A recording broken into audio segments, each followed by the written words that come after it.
We're live. We're live. We're live. Okay. All right. I can see people are starting to join, and let me introduce Natasha. Some of you might know her already because she's been very active on lives recently. And but she also is a podcaster, so you might have heard her podcast in the past. Natasha here wears a lot of hats. She is a book coach, a caster, a ghostwriter, a newsletter writer, and there was one more thing. Well, A what am I journalist. forgetting? A A journalist. journalist, Yeah. which you are not practicing journalist now, but you practice your skills as a podcaster, is it? I still practice journalism. I still contribute to magazines and newspapers. Ah, Mostly now, okay. I focus on book reviews when they contact me, and every once in a while, I publish in local magazines. But I'm an independent journalist. I don't like to focus on politics because it's just can mess with your head. So I like to focus Mm. on culture and technology. That's what I write about. Oh, beautiful. That's the things I'm interested in. I'm not interested in either. Exactly, exactly. Yeah, especially when it's so depressing. Today I'm going to be get to today I get to be the journalist. That's what I wanted to say, and I'm going to grill Natasha over one particular phase, which is her ghostwriting skills. We all fancy that we can be the ghostwriter, but it is not easy to be the ghostwriter. I had Mm. my trials, say, with it, and I pulled out. Even before I started the business of doing it for other people for money, I realized it's not for me. So, what made you get into ghostwriting? Let's hear that first. Yeah, sure. So for me, I never thought I was going to be a ghostwriter. I never planned it. I think maybe the first or the second year of COVID, that's when I decided to start my own business. I was still like new to this solopreneurship thing. I did not know what I was doing. I was just Hmm. posting content about what I was doing. And then I get an email on LinkedIn from a Hmm. company called Story Terrace. And they are one of like probably the biggest memoir ghostwriting agencies in the world. And they said, "Are you interested in becoming one of our ghostwriters?" Okay. And So, because they've seen my writing everywhere, and they said I would be a good candidate. And to mm, be completely honest, I was not sure. I was scared. What mm, is mm, this? Like, how am I going to do this? But mm, later in life, I started developing a growth mindset set. And I was like, you know what? Let me try it. I have mhm, nothing to lose. I'm a journalist. I have all the skills. I've been writing for 25 years. How hard mhm, it can be. mm. And so I just jumped on it like someone who does not know how to swim and jumped in the middle of the ocean. And while I was in the middle of the ocean, I didn't know how to swim back or swim forward. I was just in it. And so Mm, and I really enjoyed it. And mhm, I think what I realized is that ghostwriting is not really about writing per se. It's about the art of interviewing, is yes. how you can get the best stories out of people, and then also how to pull Mhm, back when they don't want to say much and how to mhm, maneuver it. And I mhm, realized the skills that I have as a journalist that I studied journalism. I have a master's in journalism. I taught it and I practiced it. So it came very naturally to me because all I had to do is just ask questions like, tell me about your childhood. How did this make you feel? Your mm, relationship with your mother? La, la, la. And of course, everything was recorded. And then at the end mm, of the day, I had all the material, and all I had to do is just gather it and kind of mm, package it in a nice way and add my creative writing skills. But mm, most of the work is done in the interview itself. mm, And that for me, I realized it just came very naturally. And also mhm, another thing, because my focus is mostly memoir mm, ghostwriting, not like social. I also do newsletter ghostwriting, but most of my the majority of my income comes from memoir ghostwriting. And it's honestly changed my life to the best because okay. you get to talk to people, and especially people older than me, and usually people when they're 60s, 70s, 80s even, usually either their kids give Mm. them this gift of a book, and they hire me. And then the lessons I learned from someone who has more wisdom than me, that have been through life journey, the regrets that they had, the what really matters at the end of your life journey. What really matters, and these lessons that you learn. And the majority of them, let's say 99% of the people that I talk to, cry on Zoom calls, and I had to learn how to maneuver that, because Mm. you really tap into like very vulnerable moment of their life. Yeah. Yeah. And yeah, it is hard, and one project can take up to between 6 to 8 months and sometimes a year, and you're heavily invested. But in terms of me, yes, the income is worth it. And Mm. two, it's how it changed me, how I grew as a person, how I developed. So yeah, I would not change it for anything else. And Y- as I said, Yeah. I never thought I would be a memoir ghostwriter, but I am now. Mm. Now, the biggest fear I have when I'm writing someone else's story, that they will say, "No, it's not like me. It's not my voice," Yeah, or "Yeah, but you haven't captured me in this." It's like painting someone's portrait, and yeah. they look at it and say, "Nah, this person doesn't look like me." And also my own skills to be able to capture someone else's voice. And so, how did you overcome all that? Yeah, as I said in the beginning, I was just like, yeah, it was a very long learning curve. And then I realized, first of all, you recognize the voice when they talk, and when you capture some of their quotes. And when you write a memoir, you actually use their own voice. So many times I use their own quotes, and then I add some stuff to it, but usually their own quotes are there, so it captures their voice. And then I also developed a system of how I know. So I even have a free resource on Gumroad, and anyone can get it for Mm. free. Is how you know the persona. So like you can say, okay, this person is like the Joker. They like to Yeah. crack jokes. There is a person is very analytical when they talk, so you have to like add stats and numbers and whatever. Then there's another person who is the entrepreneur, who always like think of the big ideas and they want to do. So what I do when I talk to people, like I can immediately, when they start talking, I can immediately maybe somehow put them in that category or that box. And I Mhm. try to, let's say if I identify this person is as the analytical person, I make Mhm. sure that there's always these stats to back up what they say, because they like that. This is the way they talk. And plus, when I use their exact quotes and everything is recorded, I always record everything. It makes them sound like them. But they might come back and they say, this might not sound like me, which is fine. We can go back and forth until we refine it. But that's again part of the process.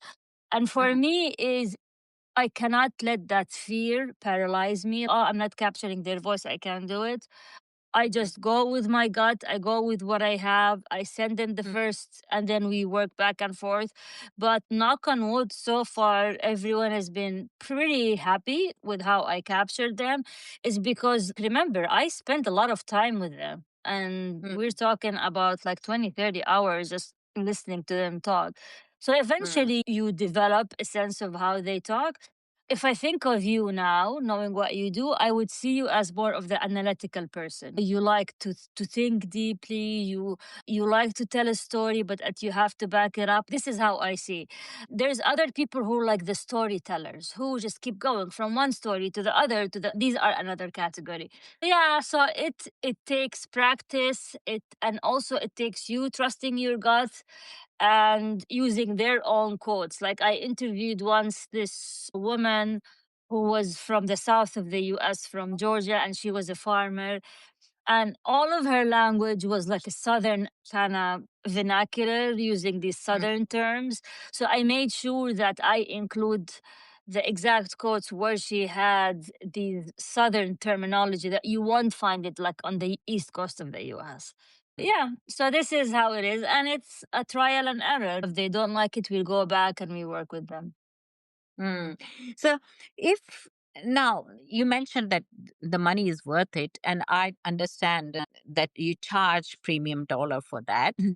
Do you mind sharing that, and then I'll have subsequent questions? Sure, of course. Yeah, yeah. Yeah. Mm, Okay. So the I usually charge between $20,000 to $25,000 per memoir. Yes, if you hear it, you think, "Oh my God, that's a really a high ticket." But I work for a whole year on mm, this, so yeah. it's a And whole how year many? of work. Yeah, yeah, And that memoir is there a page limit you have like yeah, on that? yeah. What is It's that? between 50 to 60,000 words. 50 to 60,000 words. That's about 200 to 250 pages. Correct. Yeah, yeah. Like around 200 to 300. Correct. Yeah. And Uh, do go through editing process and all that, and you give them a yes, published book. yes. So the 20,000 also includes the price of the editor that I work with. So I'm the development editor as well, and I go back and forth. But Mhm. I also hire an outside editor, and I pay them just to have another fresh pair of eyes. And but if I work with other companies that they contract me, I just do the Mm. writing. They take care of the rest. Okay. Now, if someone wants to start that, because this is a very premium way of making money from your writing, if someone wants to start into it, what would you suggest to them? Where should they begin from? Okay. First, they have to really know what they're getting into and that they have to realize that they're actually writing a whole book. So, if they're Mhm, comfortable doing that, by all means, go. So, usually people who switch to memoir ghostwriting, they're either published authors themselves or they're journalists or they've been in the writing field for a very long time. And otherwise, if you were like a person just graduated from college, by all means, just try, go ahead and try mhm, it. It's going to be pretty hard. And for me to be comfortable actually doing it and getting into it, that was like 25 years of writing and publishing. mhm, Um, I feel like I earned that. mhm. I earned the gig and I also earned the premium rates. And yeah, go ahead. So someone who is a writer, have been writing for a while, use this as a monetization strategy, ghostwriting. So the starting point for them, and of course they have written their own book, have published essays and newsletters and things like that. So they have not substantial but enough experience to jump into it. What's the starting point for them? Maybe write a memoir of their family member or themselves first, and then look for opportunities to write for someone else's. Mm, How can they start thinking about it and gain some confidence? I would say start by doing ghostwriting gigs that are not a book first. So people Mm-hmm. might start by writing LinkedIn posts or speeches. That's another one that people do speech. And some people do newsletters. I do newsletters. Mm-hmm. But I would say start slowly, which is like either LinkedIn posts and then newsletters, then speeches, then white papers, then blog Mm-hmm. posts before Mm-hmm. you jump into this big project because you have to realize you have to be comfortable with sitting with a project for a year and you have to be comfortable with writing a whole book because and one thing that I started developing is if somebody comes to me and they want me to write their memoir Mm-hmm. then they see that they can't afford my prices, which is fine. I can downsell them my book coaching, which is instead of write for you, I write with you. And so they write it and I coach them and I do live editing with them. So Mm-hmm. someone who wants to get into ghostwriting, they have to be comfortable in the publishing scene and in the writing scene and in the book scene. So I would say before you jump into memoir ghost, not everyone does that, but you have to at least just publish one book or Mm-hmm. like work in a publishing agency or be very comfortable with the structure of a book because that's what you are doing as well. Mm-hmm. Especially if you're doing it on your own and not through an agency that hires you to be a ghostwriter and then they take care of everything else. Yeah. So that, That's another yeah. way. Yeah, That's that's another way. another way. Yeah. Yeah, you work with the agency, and they actually have pair you up with the editor, with the Correct. other like publishing experts and all that. So, but I agree with you. Starting straight away from ghostwriting a book or a memoir is not a workable idea. It's No. you take it into a smaller step because you Correct. need to be confident. Means you should be able to do it as a in your sleep kind of thing Yeah. when you're writing. Book writing should be your basic skill. Correct. Uh, yeah, Correct. Correct. and And you also have to be comfortable with feedback as a mhm, writer because the client is yes, gonna get back and they're gonna say stuff that they might not like. And as an author or someone who's published like in newspapers and whatever, I get mhm, feedback all the times. People love it, people hate it, people send me hate messages, death threats. I've seen it all. You have to be quite comfortable yeah, with the feedback and realize this is part of the process and do not take it and start self-flagellate. I hate this. You have to understand that people are mhm, different, they have different tastes, they have, and you just, it's going back and forth. It is part of the process and it takes thick skin and it takes resilience and it takes years of experience, years of grinding and crying and whatever, and until you get to that age of I don't care, fine. And yeah, yeah. it takes like years of going through like the mud to be able to do this. Yeah. Ghostwriting is one thing. You have also written a novel, Two. two novels, two Yeah. novels. Okay, Yeah. let's talk about those. Yeah. Oh, Yeah. before I get into that, sorry, I was going to mention you also have a course about ghostwriting, Yes, and I do. you Yeah. help people learn this skill. So, do you want to Yes. tell a little bit about that before we move on to your Sure. Yeah. novels? Yeah. First of all, I realized there are not many courses about ghostwriting, specifically about memoir ghostwriting. Like you Mm-hmm. think of people like Nicholas Cole and others that teach ghostwriting. Most of their Mm-hmm. focus is like social media ghostwriting, email courses, all of that. And mine takes a different approach, which is, yeah, I talk about these other types of ghostwriting, but the main focus is memoir ghostwriting. Mm-hmm. And there's a need because there's not many people are into it, Mm-hmm. and people want to get into it and they're scared, so I'm trying to demystify it. And I also noticed in some places in the world, like the Middle East where I was born, although like I left 20 years ago, but if you even mention the word ghostwriter, they don't know what that is.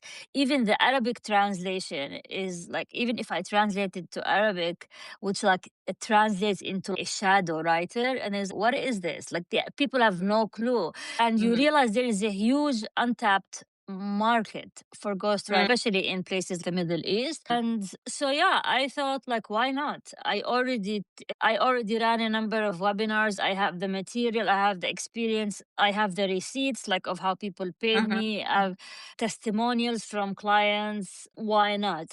So I've been selling, so I recorded like hours of me talking with slides, and it took me a long time to and I keep updating it, like I add stuff to it. Mm-hmm. And I don't sell it for much. It's like $75, and like now I'm doing Really? yeah, and now I'm doing Black Friday for $50. Yeah, Maybe that's the reason it's not selling. because it's You need low. to, I need to. yeah, you need to Yeah, charge $700 for it minimum. yeah.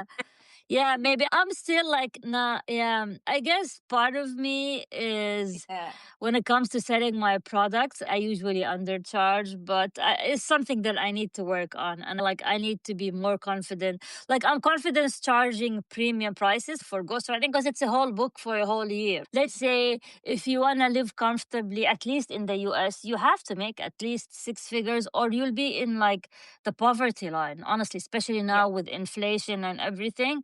So if Yeah. you do $24, you need at least 5 books a year Mm. to Mm-hmm. just be middle class. Mm. And so it's not even high. If you look at other like agencies, they charge like between 40, 50, 60 for Mm-hmm. one book. And that's why I realize that my audience are very like niche and specific. I can't just go to anyone and say, "Hey, let me write your memoir." It has to be like CEOs, founders, people in like top media personalities, and yeah, So I think now we have started talking about selling your services and selling. I think we should spend a little bit time over that because most of the people who are on Substack and who are probably listening to this webinar live are the one who wants to make money from their writing.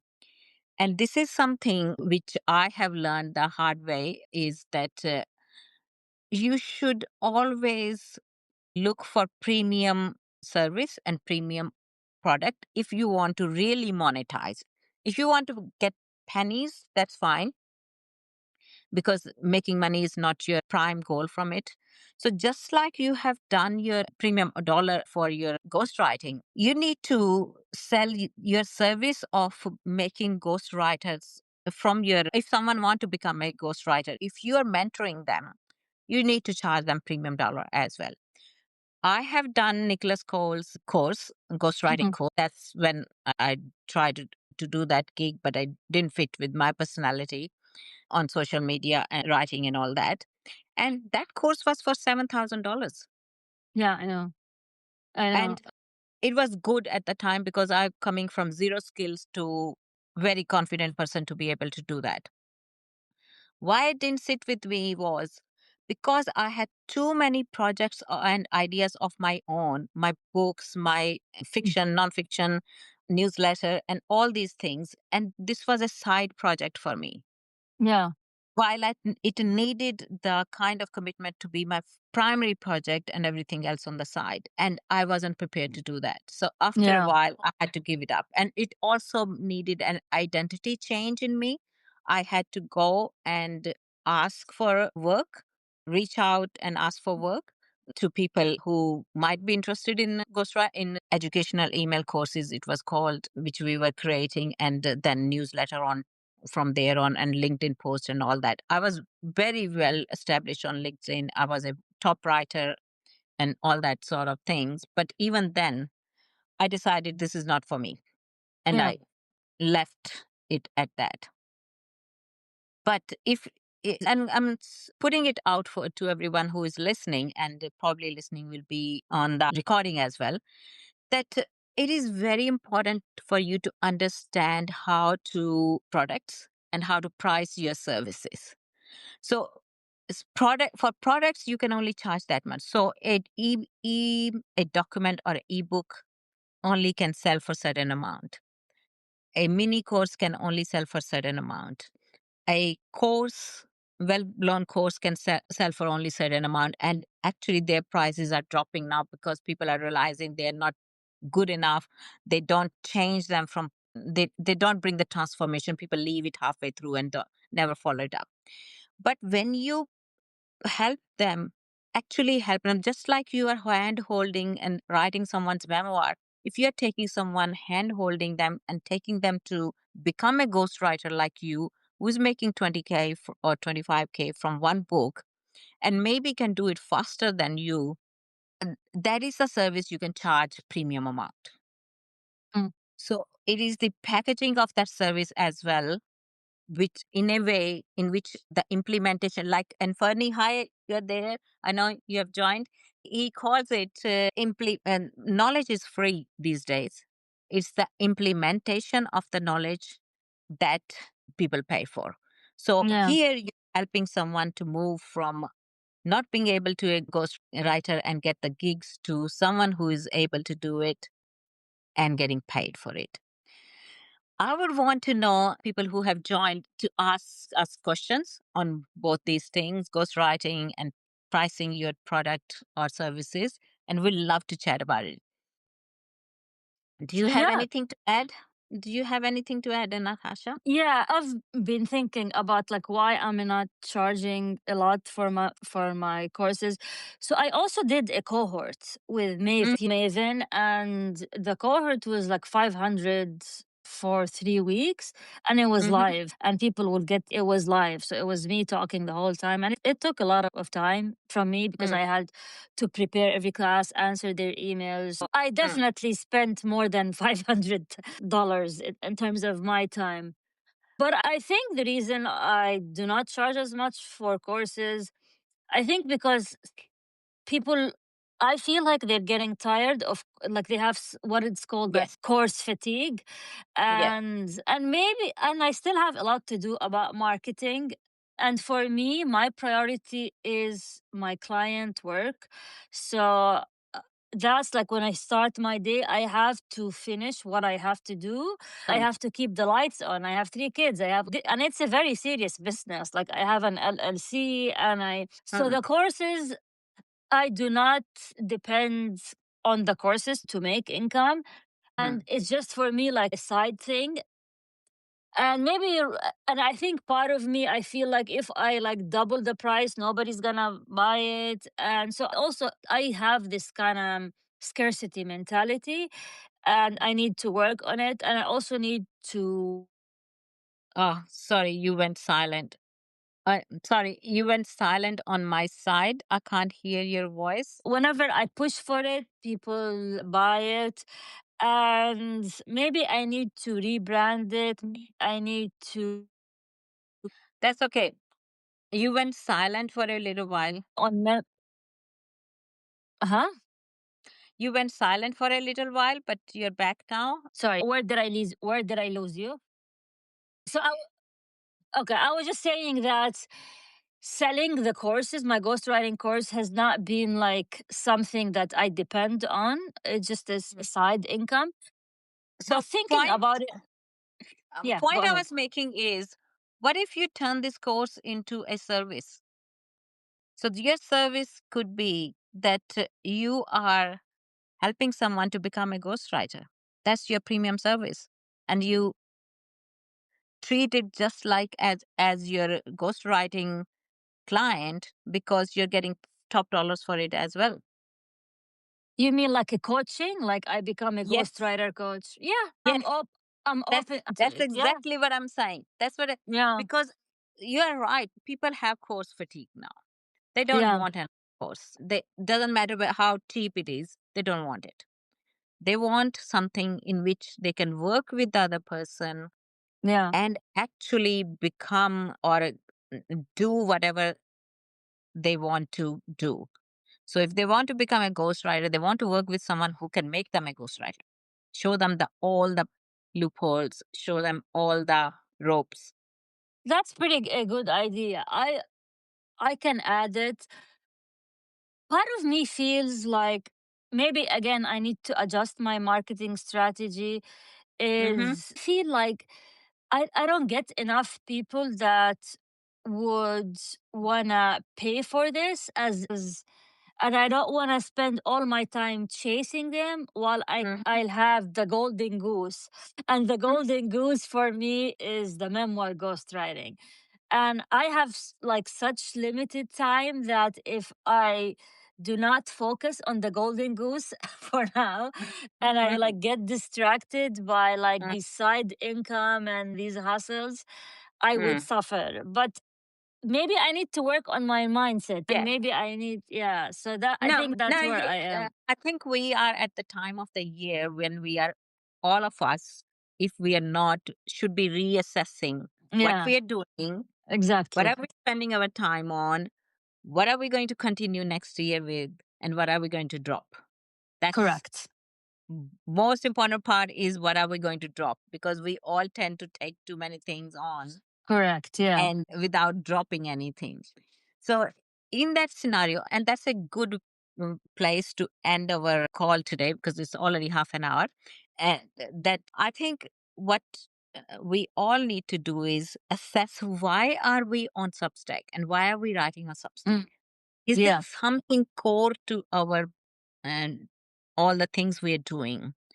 And if it is, what it is we want to gain from it, and what do we want to give it to, so that Yeah. it is a sustainable hustle. If it is a hustle for you, if it is a primary thing, that's a different matter. But for you, the primary thing is your ghostwriting. I actually was thinking a lot about that, like, why am I on Substack? And I wrote it down and I came up with my solution at least. So I'm like, I try to post on different social media channels, but my main Mhm, focus is LinkedIn and Substack. That's mhm, where, if I only had 1 hour during the day, that's where I would focus my time. So for me, I decided to focus on strategy. And I'm just not gonna be just posting with no strategy, nothing, just like that, just for the sake of posting. You know, like Don Quixote, like fighting the windmills and there's no mhm, outcome. So I realized LinkedIn for me is where I get clients. So the mhm, content on LinkedIn, and that's how I shifted the strategy, is behind the scenes of ghostwriting, case studies, how I helped my clients. And the whole mhm, idea of my LinkedIn post is to attract potential leads. To basically tell mhm. them, hey, I offer this service, Yep. this is how I go. On Substack, it's a completely different strategy. And I talk about my frustration with this client. I talk about my day to day. I talk about books I read. And the strategy for me of Substack, honestly, is not to get clients. It's to build a community, grow my audience, and learn from other creators. Community of what? Exactly. Community of, in my niche, it's from creators and freelance writers. And they can, not necessarily, but eventually they can be people who would read my books when I publish them. They can buy my products. They can request my services, but that's not where my bread and butter is. It's not Substack. It is to grow my audience, and your audience is your personal brand, and your audience can always be there for you. If you publish a book, they will buy the book and they leave you a review. If you have a podcast, they're gonna come and listen to it, and you get to meet amazing people like yourself, for example, that I learn from, and they teach me, and we inspire each other, because the concept Mhm. of a solopreneur does not work solo. Like, I think we should remove the word solo from solopreneur, Yes. because it's just not sustainable. So after a Mhm, lot of thinking, I just decided LinkedIn, my focus, my niche, my content is for potential leads and potential clients. Substack is for me, for my audience, for my personal brands, to learning, to grow a community. And maybe eventually, like, my dream is to move that community to an outside community like Circle, and we'll just have this whole community about, like I say, ghostwriters, and we have it in this private space. But I need to grow this audience and then take them mhm, with me wherever I go. And I find Substack is an amazing place to grow audience. LinkedIn is mhm, not. I feel mhm, LinkedIn is mostly for you to get leads, and most of my leads are coming from LinkedIn. From I reach out all the time now. Like, my goal is to send 5 DMs through Sales Navigator. I have a whole strategy, but random people also reach out to me. So I just sent a proposal for 40K the mhm. other day, and it's not only writing the book, but it's also publishing and marketing. It's a huge, like, 1 year, Yeah. and I'm waiting, and I heard back from the person, and he's still deciding. He's looking at other Mhm. proposals. But that person, he reached out to me. And that person would not be spending his time on Substack. A person he's not Right. gonna be on Substack. Sorry. So, He's yeah. Substack is your peer group. It's the Correct. people, freelancers, and other writers with whom you talk and share your learnings, your insights, your Correct. frustrations. Okay. That's great. I think we should end this call, even though I'm really loving talking to you, and you have probably lot more to share. It's about 40 minutes we have been talking. I didn't get any questions, so we'll publish this talk with notes. I do usually do that with notes, and we'll publish it on both of our those who have not been able to join, they will learn from it as well. Thank you very much, Natasha. It was Of real course. pleasure, and Likewise, thank you have a for good having night. me. You too. Take care.